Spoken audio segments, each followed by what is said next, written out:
Don Quichotte, lu par Patricia. Chapitre 86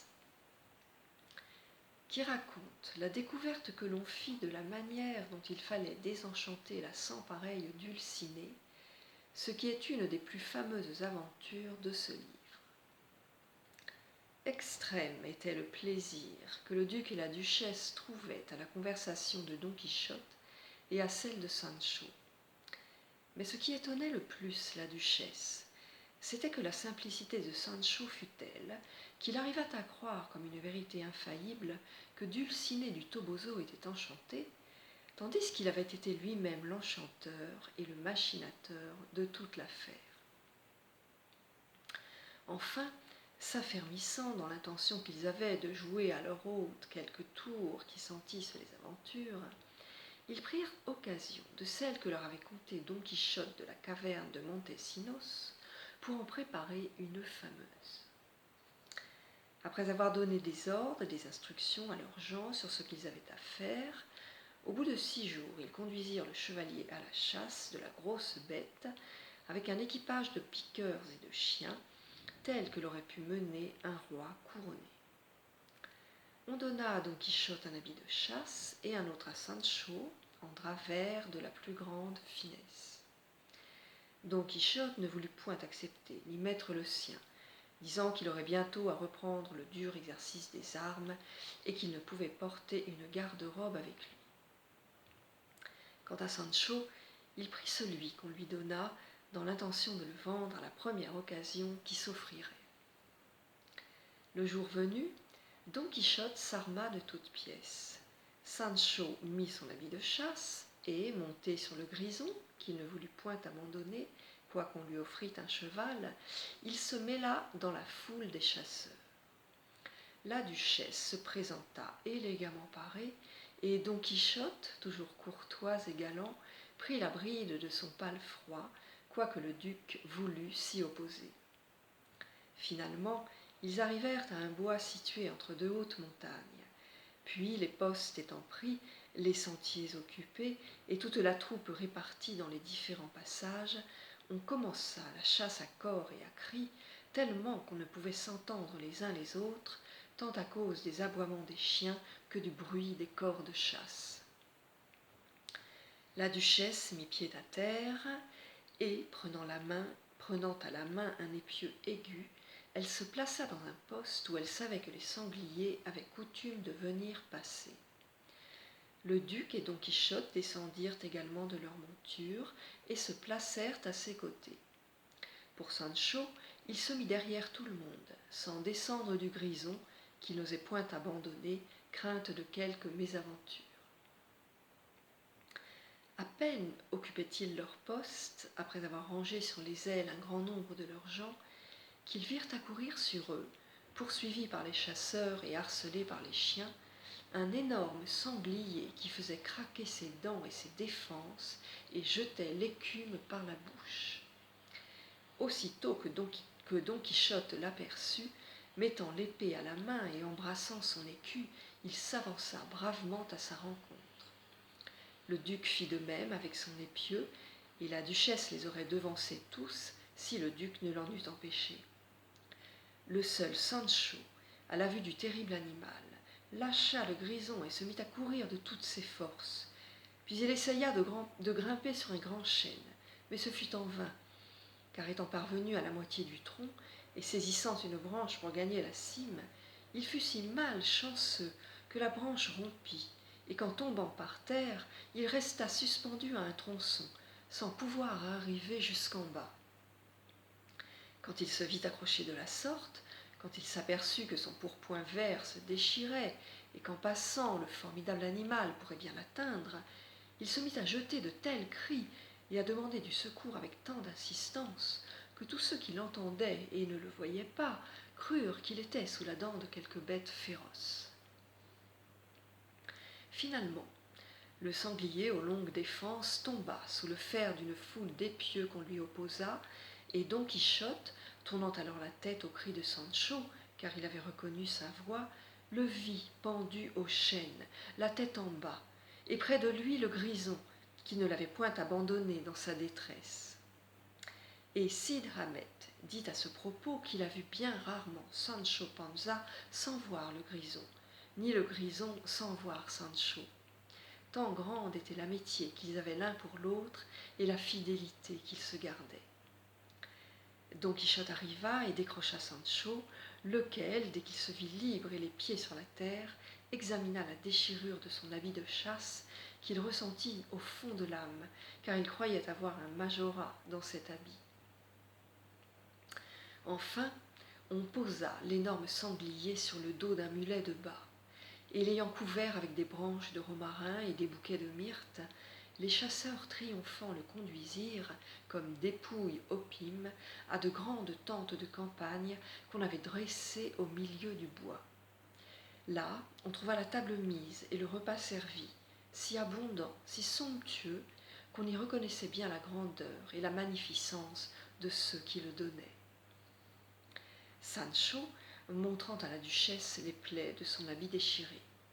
« Si cette chasse, dit-il, eût été aux lièvres ou aux petits oiseaux, mon pourpoint ne serait pas en cet état. Je ne sais vraiment pas quel plaisir on trouve à attendre un animal qui, s'il vous attrape avec ses crochets, peut vous ôter la vie. Je me rappelle avoir entendu chanter un vieux romance qui dit « Sois-tu mangé des ours comme Favila le renommé ». Ce fut un roi Got, dit Don Quichotte, qui, étant allé à la chasse aux montagnes, fut mangé par un ours. C'est justement ce que je dis, reprit Sancho. Je ne voudrais pas que les rois et les princes se missent en semblable danger pour chercher un plaisir qui ne devrait pas, se semble, en être un, puisqu'il consiste à tuer un animal qui n'a commis aucun méfait. Au contraire, Sancho, répondit le duc, vous vous trompez beaucoup, car l'exercice de la chasse à la grande bête est plus convenable, plus nécessaire aux rois et aux princes qu'aucun autre. Cette chasse est une image de la guerre. On y emploie des stratagèmes, des ruses, des embûches pour vaincre sans risque l'ennemi. On y souffre d'effrois excessifs et d'intolérables chaleurs. On y oublie le sommeil et l'oisiveté. On s'y rend le corps plus robuste, les membres plus agiles. Enfin, c'est un exercice qu'on peut prendre en faisant plaisir à plusieurs et sans nuire à personne. D'ailleurs, ce qu'il y a de mieux, c'est qu'il n'est pas fait pour tout le monde, comme les autres espèces de chasse, hormis celle du haut vol, qui n'appartient aussi qu'aux rois et aux grands seigneurs. Ainsi donc, ô Sancho, changez d'opinion, et quand vous serez gouverneur, adonnez-vous à la chasse. Vous verrez comme vous vous en trouverez bien. Oh, pour cela, non, répondit Sancho. Le bon gouverneur, comme la bonne femme, jambes cassées et à la maison. Il serait beau vraiment que les gens affairés vinssent le chercher de loin et qu'il fût au bois à se divertir. Le gouvernement irait tout de travers. Par ma foi, Seigneur, la chasse et les divertissements sont plus faits pour les fainéants que pour les gouverneurs. Ce à quoi je pense m'amuser, c'est à jouer à la triomphe les 4 jours de Pâques et aux boules les dimanches et fêtes. Toutes ces chasses-là ne vont guère à mon humeur et ne s'accommodent pas à ma conscience. Plaise à Dieu, Sancho, qu'il en soit ainsi, reprit le duc, car du dire au faire, la distance est grande. Qu'il y ait le chemin qu'on voudra, répliqua Sancho. Au bon payeur, il ne coûte rien de donner des gages. Et mieux vaut celui que Dieu assiste que celui qui se lève grand matin, et ce sont les tripes qui portent les pieds, non les pieds les tripes. Je veux dire que si Dieu m'assiste, et si je fais ce que je dois avec bonne intention, sans aucun doute je gouvernerai mieux qu'un aigle royal. Sinon, qu'on me mette le doigt dans la bouche, et l'on verra si je serre ou non les dents. Maudit sois-tu de Dieu et de tous ses saints, Sancho maudit, s'écria Don Quichotte. Quand donc viendra le jour, comme je te l'ai dit maintes fois, où je te verrai parler sans proverbe et tenir des propos suivis et sensés? Que vos grandeurs laissent là cet imbécile, mes seigneurs. Il vous moudra l'âme, non pas entre 2, mais entre 2000 proverbes, amenés si à point, si à propos, Que Dieu veille à son salut ou au mien si je voulais les écouter. Les proverbes de Sancho Panza, dit la duchesse, bien qu'ils soient plus nombreux que ceux du commentateur grec, n'en doivent pas moins être estimés à cause de la brièveté des sentences. Quant à moi, je puis dire qu'ils me font plus de plaisir que d'autres, ceux-ci fussent-ils mieux amenés et ajustés plus à propos. Au milieu de cet entretien, et d'autres non moins divertissants, ils sortirent des tentes pour entrer dans le bois, où le reste du jour se passa à chercher des postes et préparer des affûts. La nuit vint, non pas aussi claire et sereine que semblait le promettre la saison, puisqu'on était au milieu de l'été, mais un certain clair-obscur qu'elle amena et répandit avec elle aida singulièrement au projet des hôtes de Don Quichotte. Dès que la nuit fut tombée, et un peu après le crépuscule, il sembla tout à coup que les 4 coins du bois prenaient feu. Ensuite, on entendit par-ci, par-là, devant, derrière et de tous côtés, une infinité de trompettes et d'autres instruments de guerre, ainsi que le pas de nombreuses troupes de cavalerie qui traversaient la forêt en tous sens. La lumière du feu et le son des instruments guerriers aveuglaient presque et assourdissaient les assistants, ainsi que tous ceux qui se trouvaient dans le bois. Bientôt, on entendit une infinité de « hélélis », de ces cris à l'usage des morts quand ils engagent la bataille. Les tambours battaient, les trompettes, les clairons, les fifres résonnaient tous à la fois, si continuellement et si fort que celui-là n'aurait pas eu de sens qui eût conservé le sien au bruit confus de tant d'instruments. Le duc pâlit, la duchesse frissonna, Don Quichotte se sentit troublé, Sancho Panza trembla de tous ses membres, et ceux mêmes qui connaissaient la vérité s'épouvantèrent. Le silence les saisit avec la peur, et dans ce moment, un postillon passa devant eux, un équipage de démons, sonnant, au lieu de trompettes, d'une corne démesurée, dont il tirait un bruit rauque et effroyable. « Oh là, frère courrier !» s'écria le duc. « Qui êtes-vous? Où allez-vous? Quels gens de guerre sont ceux qui traversent ce bois ?» Le courrier répondit avec une voix brusque et farouche. « Je suis le diable. Je vais chercher Don Quichotte de la Manche. Les gens qui viennent par ici sont 6 troupes d'enchanteurs qui amènent sur un char de triomphe la sans pareille Dulcinée du Toboso. Elle vient, enchantée avec le brillant français Montesinos, apprendre à Don Quichotte comment peut être désenchantée la pauvre dame. Si vous étiez le diable comme vous le dites, et comme le montre votre aspect, reprit le duc, vous auriez déjà reconnu le chevalier Don Quichotte de la Manche, car le voilà devant vous. En mon âme et conscience, répondit le diable, je n'y avais pas fait attention. J'ai l'esprit occupé de tant de choses que j'oubliais la principale, celle pour laquelle je venais justement. Sans doute, s'écria Sancho, que ce démon est honnête homme et bon chrétien, car s'il ne l'était pas, il ne jurerait point en son âme et conscience. Maintenant je croirais que, jusque dans l'enfer, il doit y avoir de braves gens. Aussitôt le démon, sans mettre pied à terre, et tournant les yeux sur Don Quichotte, lui dit « À toi, le chevalier des lions, que ne puis-je te voir entre leurs griffes, m'envoie le malheureux, mais vaillant chevalier Montesinos, pour te dire de sa part que tu l'attendes à l'endroit même où je te rencontrerai, parce qu'il amène avec lui celle qu'on nomme Dulcinée du Toboso, dans le désir de te faire connaître le moyen à prendre pour la désenchanter. Ma venue n'étant à autre fin, ce doit être la fin de mon séjour, que les démons de mon espèce restent avec toi et les bons anges avec ses seigneurs. »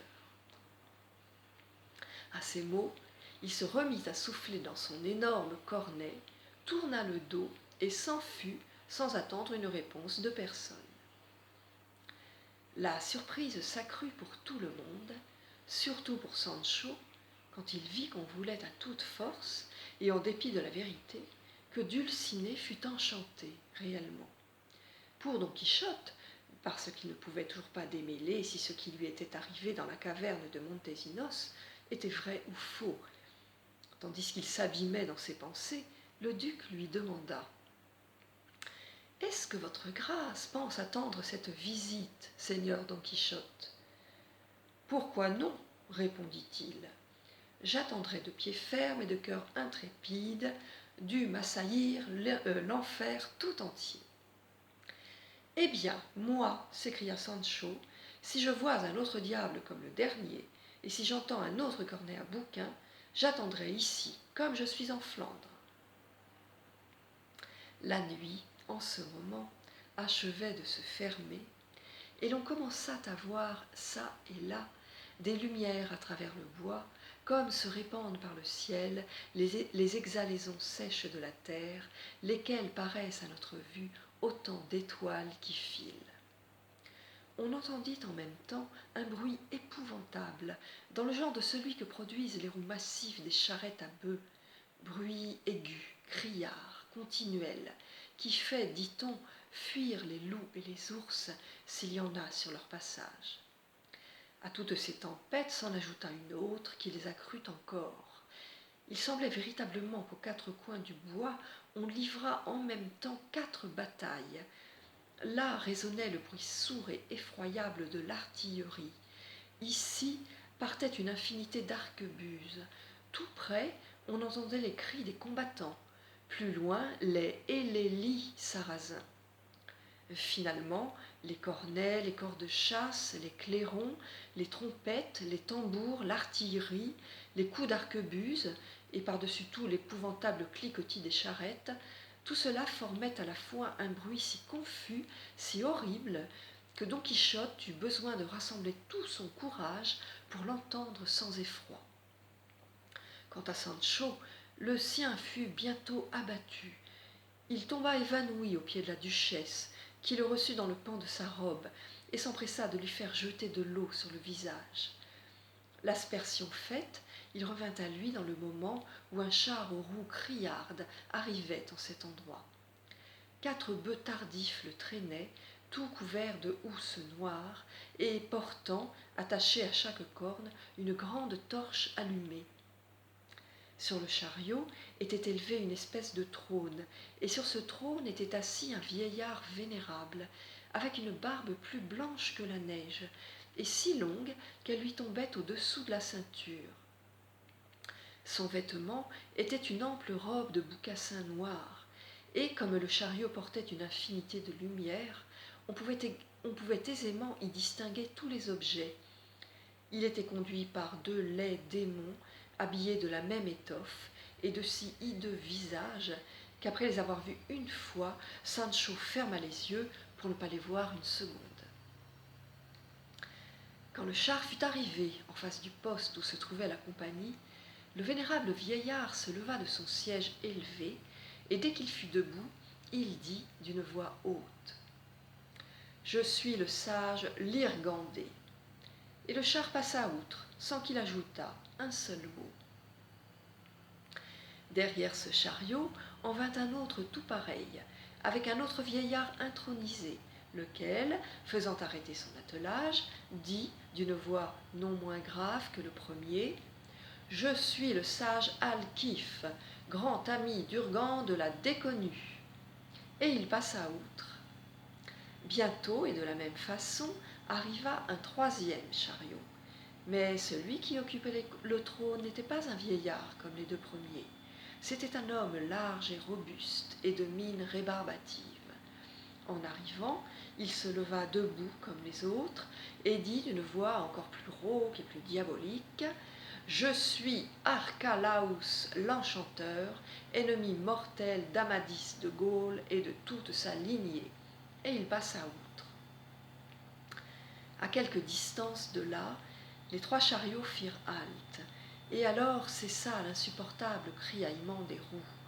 Bientôt on n'entendit d'autre bruit que le son d'une musique douce et concertante. Sancho s'en réjouit fort et en tira bon présage. Madame, dit-il à la duchesse, dont il ne s'écartait pas d'un pas ni d'un instant, où il y a de la musique, il ne peut rien y avoir de mauvais. Pas davantage où il y a des lumières et de la clarté, répondit la duchesse.